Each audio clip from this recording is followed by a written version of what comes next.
بسم اللہ الرحمن الرحیم۔ السلام علیکم پیارے بچوں، آج ہمارا عنوان ہے جملوں کی اقسام۔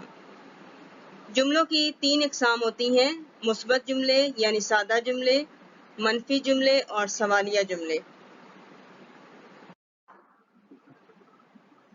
جملوں کی پہلی قسم ہے مثبت جملے یعنی سادہ جملہ جس میں کوئی بات بتائی جائے یا معلومات دی جائے۔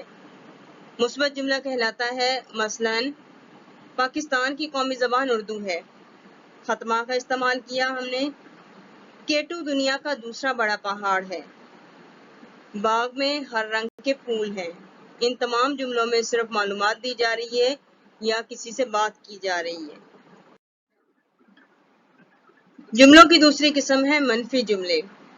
ایسا جملہ جس میں کسی بات سے انکار کیا جائے یا منع کیا جائے منفی جملہ کہلاتا ہے۔ جس میں نہ، نہیں اور مت کا استعمال ہو وہ منفی جملہ کہلائے گا۔ مثال کے طور پر بارش نہیں ہو رہی ہے، پودے سے پھول نہ توڑو، کبھی جھوٹ نہیں بولنا چاہیے یا باہر مت جاؤ۔ جن جملوں میں نہیں، نہ اور مت کا استعمال ہے وہ منفی جملے ہیں۔ جملوں کی تیسری قسم ہے سوالیہ جملے۔ ایسا جملہ جس میں کوئی بات پوچھی جائے یعنی سوال کیا جائے سوالیہ جملہ کہلاتا ہے۔ جس جملے میں سوالیہ لفظ ہوگا وہ سوالیہ جملہ کہلائے گا اور اس کے آخر میں سوالیہ نشان لگایا جائے گا۔ علی کے ساتھ کون تھا؟ آپ نے اپنی کتابیں کیوں دیں؟ ہم کہاں رہتے ہیں؟ یہ تمام سوالیہ جملے ہیں۔ اس کے علاوہ کب، کون، کیوں، کیا جملے کے شروع میں آئے یا درمیان میں آئے، دونوں صورتوں میں سوالیہ ہے۔ کتنا، کیسے، ان تمام الفاظ کا جہاں استعمال ہوگا وہ سوالیہ جملے کہلائیں گے اور اس کے آخر میں سوالیہ نشان کی علامت لگائی جائے گی۔ کسی بھی کام کو اچھے طریقے سے سمجھ کر کرنے کے لیے اس کی مشق کرنا بہت ضروری ہے۔ جماعت کے کام میں کچھ جملے دیے جا رہے ہیں۔ ان سادہ اور مثبت جملوں کو آپ نے منفی اور سوالیہ میں بدل کر لکھنا ہے۔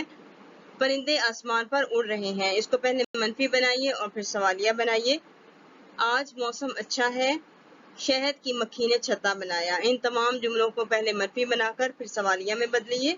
سوالیہ کے لیے آپ کوئی بھی سوالیہ لفظ استعمال کر کے آخر میں سوالیہ نشان لگائیں اور سوالیہ جملہ بنائیں۔ جوابات: پرندے آسمان میں اڑ رہے ہیں، منفی جملہ بنے گا پرندے آسمان میں نہیں اڑ رہے ہیں۔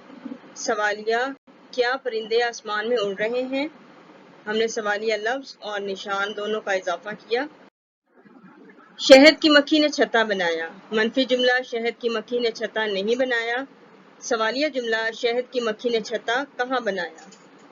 کیوں بنایا؟ کب بنایا؟ کیسے بنایا؟ کوئی بھی سوالیہ لفظ لگا کر سوالیہ جملہ بنا سکتے ہیں آپ۔